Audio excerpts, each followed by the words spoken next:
Sostenía el teléfono en la mano, pero ya no parecía un dispositivo de comunicación. Parecía una muestra de núcleo extraída de los escombros de un edificio derrumbado. Mi pulgar se desplazó hacia arriba, pasando los comentarios compasivos de padres que apenas conocía, de vuelta al origen. La captura de pantalla. Hice zoom. Mi ojo de ingeniero analizando desapasionadamente los datos, marcas de tiempo, elección de palabras, la intimidad casual. Era una prueba incontrovertible, como cuando analizo las fracturas por tensión en el hormigón, podía ver el punto exacto de la falla, pero esto no era acero y barras de refuerzo, esta era mi vida, y la evidencia en mi mano era más fría y dura que cualquier material con el que hubiera trabajado. Mi mundo, que yo había diseñado con la precisión de un rascacielos, se basaba en principios de integridad estructural, previsibilidad, cargas equilibradas, cimientos sólidos. Mi primer matrimonio se había derrumbado por un caos impredecible, un evento sísmico de emociones que juré nunca volver a experimentar. Con Claire, mi segunda esposa, y Leo, mi hijastro de 12 años, todo era diferente. Construí nuestra vida sobre la base de rutinas y obligaciones mutuas. Los martes, noche de pizza. Los jueves, revisión de tareas de Leo. El primer sábado de cada mes, cena con sus padres. Cada elemento estaba calculado. Cada día era una viga de soporte en la estructura general de nuestra familia. Creía que este marco proporcionaba la estabilidad necesaria, un refugio contra las tormentas emocionales que destruían a otras familias. Para mí, era la obra maestra de mi carrera, un edificio perfectamente diseñado para resistir cualquier fuerza externa. Leo tenía su fútbol, Claire su club de lectura, y yo tenía mis proyectos. Las cargas estaban distribuidas. La estructura era sólida, o eso creía. Lo que no entendí es que los materiales vivos no se comportan como el acero. Tienen una tensión interna que ningún cálculo puede predecir. Y ahora, el informe de la inspección había llegado, no de un colega o un supervisor, sino a través de un chat grupal de la Asociación de Padres y Maestros de la Escuela de Leo. Un chat que normalmente silenciaba, lleno de recordatorios sobre ventas de pasteles y días de fotos, pero esta notificación vibró con una urgencia diferente. Alguien, una madre llamada Sandra, a quien solo conocía de vista, había publicado 2 capturas de pantalla con el texto: no estoy segura de si este es el lugar apropiado, pero creo que todos los padres deberían estar al tanto del tipo de persona que entrena a nuestros hijos. La primera captura era un intercambio de mensajes directos. El nombre de mi esposa, Claire, junto al de Daniel, el entrenador de fútbol de Leo. Las palabras eran informales, pero la subcorriente era innegable. Hablaban de encontrarse después del entrenamiento, de lo aburrida que estaba ella, de cómo él entendía lo que era sentirse atrapado. La segunda captura de pantalla era la que detenía el corazón. Un golpe de mazo a una columna de soporte principal. Era un mensaje de Daniel a Claire, fechado la noche anterior, mientras yo estaba en una cena de trabajo y Leo en casa de un amigo. No puedo dejar de pensar en ayer por la tarde. Eres la única que le da algo de emoción a mi vida. La respuesta de Claire, enviada minutos después, fue el epicentro del terremoto. Tú también. Nathaniel nunca entendería. Él solo entiende de planos y horarios. La estructura no solo tenía una grieta, la base misma se había pulverizado. El chat debajo de la publicación era un maremoto de reacciones, emoticonos de sorpresa, preguntas, comentarios de apoyo a Sandra por su valentía. Cada mensaje era un temblor secundario, desestabilizando todo a su alrededor. Deslicé el dedo para cerrar la aplicación, pero el teléfono seguía ardiendo en mi mano. Un sismógrafo registrando la demolición total de mi vida perfectamente diseñada. Y la pregunta que resonaba en el silencio de mi estudio no era ¿por qué?, sino ¿cuál es el protocolo para una demolición controlada? Cerré los ojos, pero la imagen de las capturas de pantalla estaba grabada en mis párpados. Las palabras, los tiempos. Como ingeniero, mi mente se aferra a los datos, y los datos eran absolutos. No había ambigüedad, no había espacio para la interpretación. Era una falla catastrófica, documentada y verificada. Mi primer instinto no fue la ira, no en la forma en que la gente la imagina, con gritos y objetos rotos. Fue una oleada fría, una claridad gélida. Era la misma sensación que tengo cuando un análisis de materiales revela una debilidad fatal en una viga de carga. El pánico no sirve de nada. Lo que sigue es un procedimiento. Evaluación de daños, contención, planificación. Guardé las capturas de pantalla en una carpeta segura en la nube, con una copia en un disco duro externo. Lo etiqueté, análisis de falla proyecto familiar. Luego abrí una nueva hoja de cálculo, columnas, activos, pasivos, cronograma, comunicaciones. Comencé a llenar las celdas con una eficiencia desapegada. El protocolo había comenzado. Claire llegó a casa una hora después, tarareando una canción de la radio, con bolsas de la compra en las manos. La observé desde el umbral de la cocina. Cada uno de sus movimientos, que antes formaban parte del ritmo predecible de nuestra vida, ahora parecían extraños, como los de un actor en un escenario equivocado. Dejó las bolsas en la encimera y se giró hacia mí sonriendo. «¿Día largo? Pareces cansado». La sonrisa no llegó a sus ojos. Era una fachada, un revestimiento decorativo que ocultaba la corrosión interior. Sostuve mi teléfono y se lo mostré. No dije nada. Simplemente dejé que la pantalla brillara en la penumbra de la cocina. Su sonrisa se desvaneció, reemplazada por una máscara de confusión,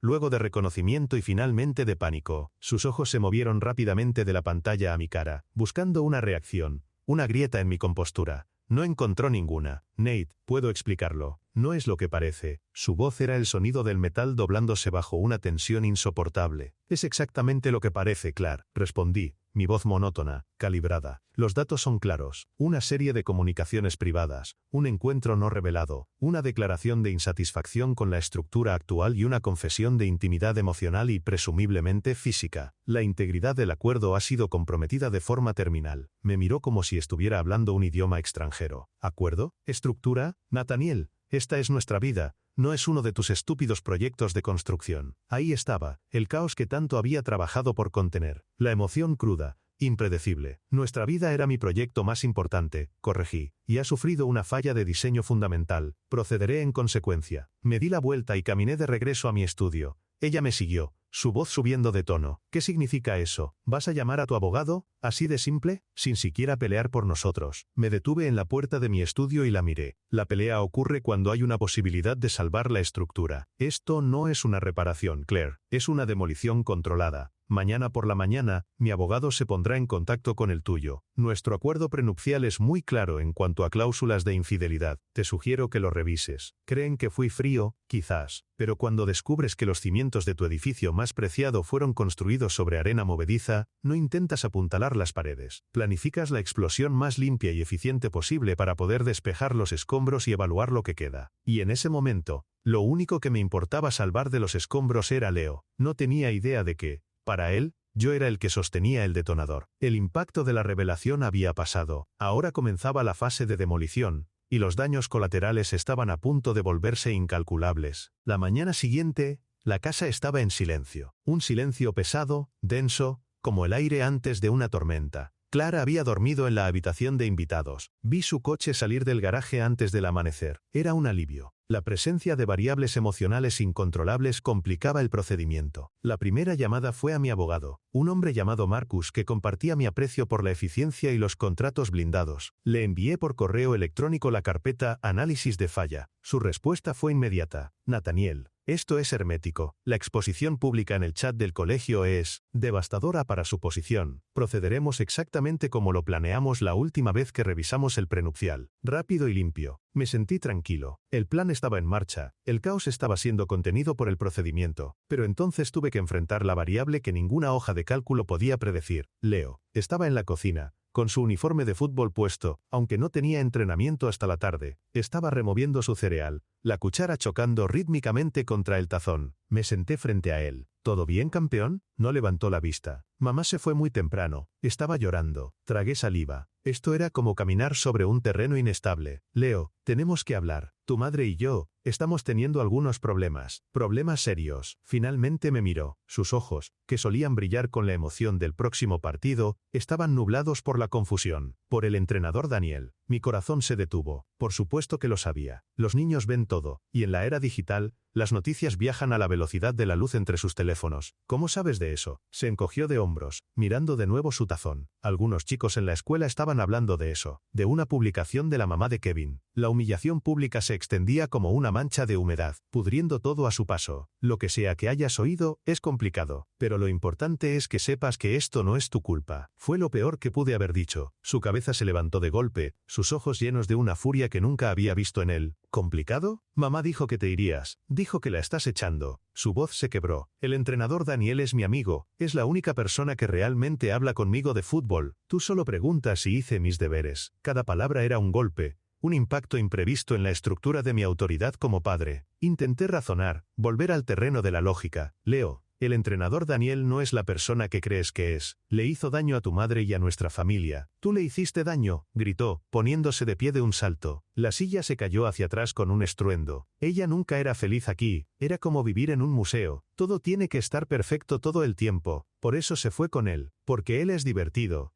Él no es como tú. Se dio la vuelta y corrió escaleras arriba, cerrando la puerta de su habitación de un portazo que resonó en toda la casa. Me quedé solo en la cocina, el eco del portazo vibrando en mis huesos. Había cruzado el umbral, había iniciado la demolición, convencido de que era la única solución lógica, pero las consecuencias no eran logísticas ni financieras. Eran un niño de 12 años que me miraba como si yo fuera el villano. Había ganado el control del proceso legal pero acababa de perder la batalla más importante. El pilar central de toda la estructura, la razón por la que construí todo en primer lugar ahora me veía como la bola de demolición. Y el peso de esa verdad era más aplastante que cualquier fallo estructural que hubiera enfrentado en mi carrera. Los días siguientes se convirtieron en una guerra de percepciones. Mientras mi abogado y yo ejecutábamos una estrategia legal precisa y metódica, Claire libraba una campaña de relaciones públicas devastadoramente efectiva. En el pequeño y cerrado ecosistema de la escuela y el vecindario, yo era el villano, el marido frío, calculador, un edificio de oficinas vacío y sin alma. Claire, por otro lado, era la víctima trágica.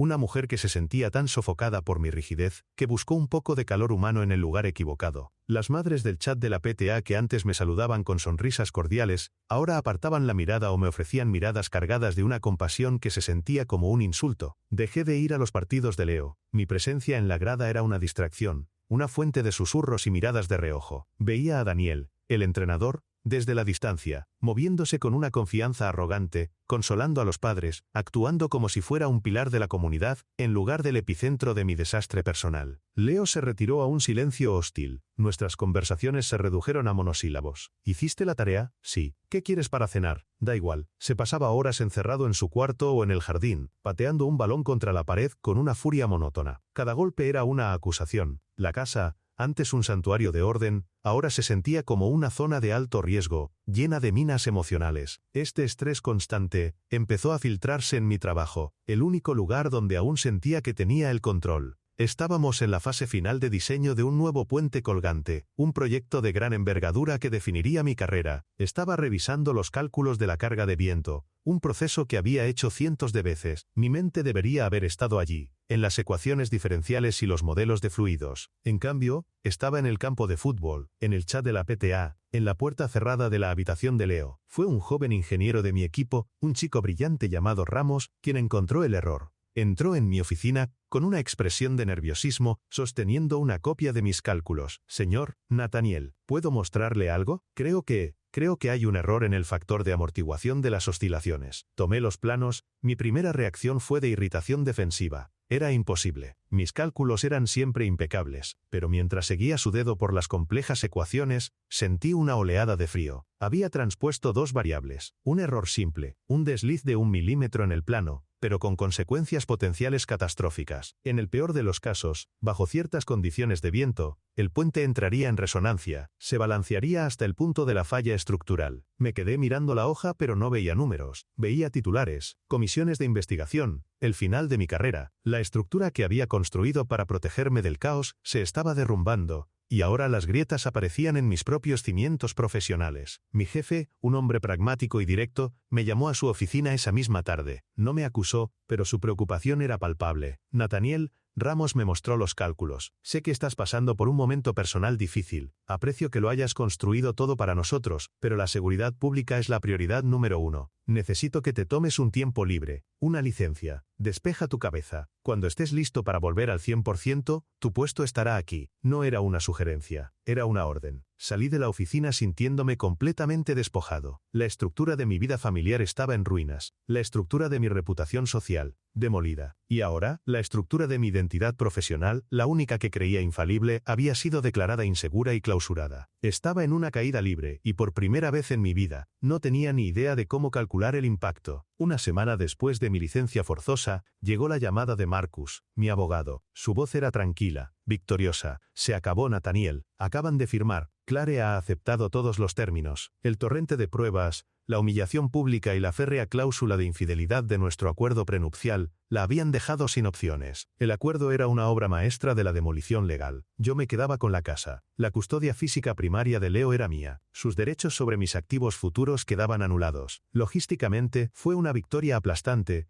ejecutada con la precisión de un cronograma de construcción. La demolición fue un éxito, me dije a mí mismo colgando el teléfono, pero no hubo ninguna sensación de triunfo, solo un silencio abrumador en la casa vacía. Fui a la habitación de Leo. La puerta estaba abierta. Estaba sentado en su cama, mirando su teléfono, con los auriculares puestos. Leo, tengo noticias. El divorcio es definitivo. Seguirás viviendo aquí conmigo. Levantó la vista, sus ojos vacíos de cualquier emoción. Se quitó un auricular. ¿Y mamá? Ella encontrará un nuevo lugar donde vivir. Todo estará bien. Se puso el auricular de nuevo, y volvió a mirar su teléfono. Fui despedido. Irrelevante. La victoria legal no significaba nada. Había asegurado el edificio, pero el único ocupante que me importaba me trataba como a un fantasma. Esa noche, no pude dormir. Vagué por la casa. Un director de proyecto inspeccionando un sitio de construcción vacío después de que los trabajadores se han ido. Todo estaba en su lugar, exactamente como lo había diseñado, pero se sentía hueco, condenado. Me senté en mi estudio, y abrí el archivo final del acuerdo de divorcio, revisando los detalles financieros por enésima vez. Era un hábito,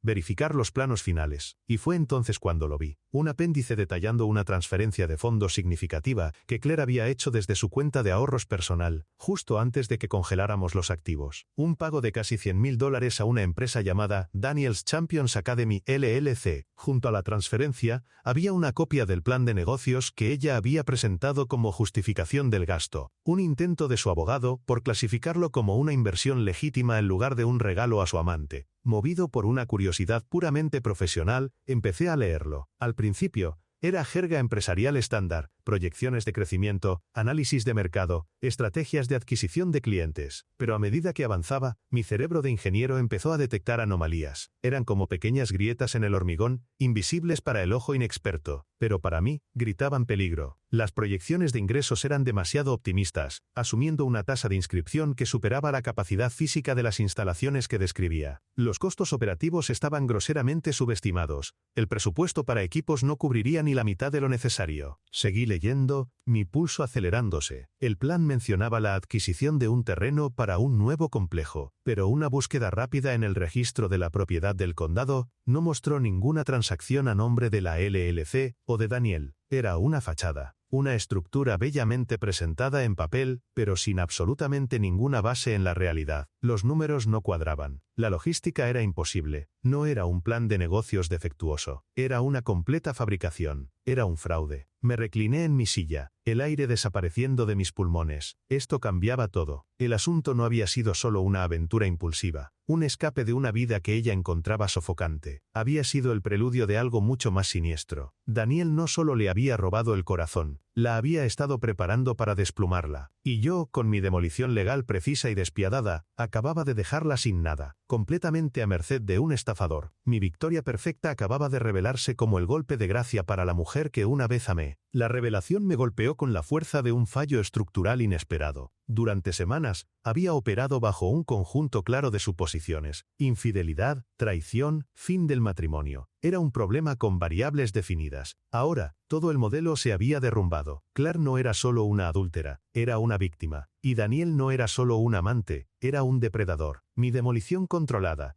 mi victoria legal impecable, ahora se sentía como un acto de crueldad. Había despojado a una mujer de sus recursos justo cuando más los necesitaba, dejándola indefensa ante un lobo. La vergüenza y una extraña y retorcida forma de culpa comenzaron a corroer mi fría lógica. La victoria no solo era hueca, era tóxica. Todo lo que había hecho, cada movimiento calculado, se había basado en una premisa falsa. Yo, el hombre que analizaba cada detalle antes de actuar, había demolido un edificio sin entender lo que realmente sucedía en su interior. Mi primer impulso fue arreglarlo. Intenté llamar a Claire. Su número estaba desconectado. Llamé a su hermana, quien me escuchó en silencio durante 30 segundos antes de decir: «Déjala en paz, Nathaniel. Ya has hecho suficiente daño», y colgó. Me convertí en un paria, aislado por el fuego de mi propia eficiencia. Luego intenté hablar con Leo. Lo encontré en la sala, viendo la televisión. Me senté a su lado. «Leo, he descubierto algo sobre el entrenador Daniel». sobre su negocio. Creo que le ha hecho daño a tu madre de una manera que no entendíamos. Me miró con un desprecio gélido que me atravesó. Claro, ahora que ya no está aquí, quieres que yo también la odie. Quieres que esté de tu lado. Siempre se trata de lo que tú quieres, ¿verdad? Se levantó y se fue, dejándome solo con el murmullo de la televisión. El vínculo entre nosotros, ya tenso, se rompió. Ahora no solo me culpaba por el divorcio, sino que me veía como un manipulador. Me sentía atrapado en la carcasa de la vida que había construido. La casa era un mausoleo. Mi licencia del trabajo se sentía como un exilio. Pasaba los días analizando el falso plan de negocios de Daniel, deconstruyendo cada mentira, cada proyección imposible. No era por Claire, era lo único que mi cerebro sabía hacer, encontrar el punto de quiebre. Descubrí que la LLC se había disuelto 2 días después de la transferencia de Claire. Las oficinas centrales eran un apartado de correos. Daniel había borrado todos sus perfiles de redes sociales. Se había desvanecido, había ejecutado su propio plan a la perfección, dejando un rastro de devastación. ¿Se dan cuenta de la ironía? Yo, el ingeniero estructural,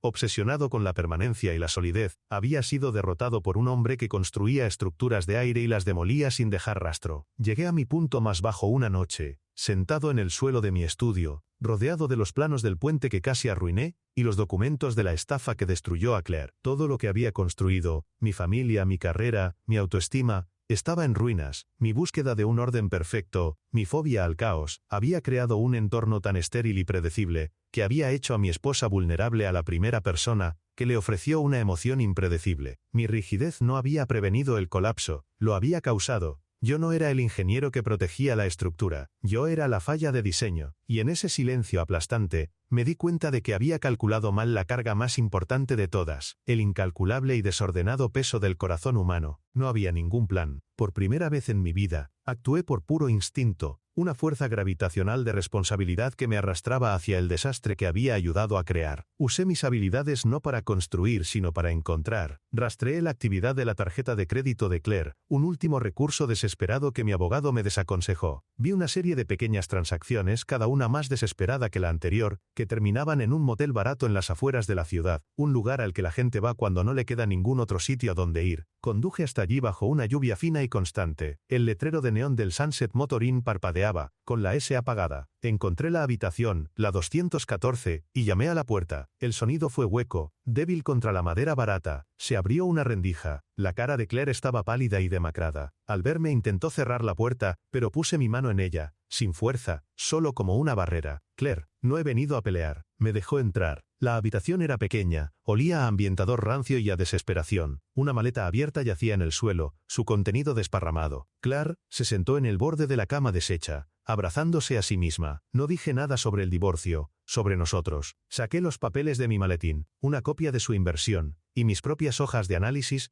llenas de círculos rojos y cálculos. Los puse sobre la pequeña mesa redonda. He analizado el plan de negocios, dije en voz baja, mi tono el mismo que usaría en una revisión de proyecto. Era insolvente desde el día 1. Le señalé la primera página. Aquí, la proyección de ingresos asume una tasa de inscripción del 110%. Eso es estructuralmente imposible. No puedes tener más estudiantes que la capacidad máxima. Pasé a la siguiente hoja. Y aquí, los costos de equipamiento están subestimados en un 70%. Ni siquiera cubría las redes de las porterías. Todo esto era solo una fachada. Ella no miró los papeles. Mantuvo la vista fija en la pared manchada. Se ha ido, susurró. Hace una semana. Dijo que iba a asegurar el terreno. Nunca volvió. Su teléfono está apagado. Las lágrimas comenzaron a rodar por sus mejillas, silenciosas, agotadas. Me dijo que yo era su socia, que juntos construiríamos algo emocionante, algo real. Me senté en la única otra silla de la habitación. No había ira en mí, ni siquiera satisfacción, solo un vasto y vacío páramo de consecuencias. Nunca fue real, Claire. Fue un fraude desde el principio. Te vendió un plano que sabía que se derrumbaría. Por primera vez, me miró, y en sus ojos vi la comprensión final, la aceptación de la ruina total. No había victoria para mí en ese momento. Era una victoria pírrica, ganada sobre un campo de batalla de la vida de otra persona. Dejé los papeles sobre la mesa. Deberías darle esto a la policía. Es posible que no recuperes el dinero, pero es una prueba. Me levanté para irme. La demolición estaba completa. No había nada más que decir, nada que pudiera arreglar. Al llegar a casa, la luz del cuarto de Leo estaba encendida. La puerta, que siempre estaba cerrada, estaba entreabierta. Entré. Estaba sentado en su escritorio, mirando una foto enmarcada de su equipo de fútbol, con Daniel en el centro, sonriendo. Él también se fue, dijo Leo sin mirarme. Simplemente, no se presentó al entrenamiento. Nadie sabe dónde está. Se acabó la ira. Solo quedaba el vacío. Me arrodillé a su lado, no como un ingeniero con un plan, sino como un hombre frente a los escombros. Lo sé, Leo. Puse una mano en su hombro, esperando que la apartara. No lo hizo. No sé cómo arreglar esto, admití, las palabras más honestas que había dicho en años. No tengo un plano para esto, pero tenemos que empezar por algún lado. Leo finalmente se giró y me miró. No había perdón en sus ojos, no todavía, pero había una pregunta, un comienzo, y por primera vez entendí que la verdadera ingeniería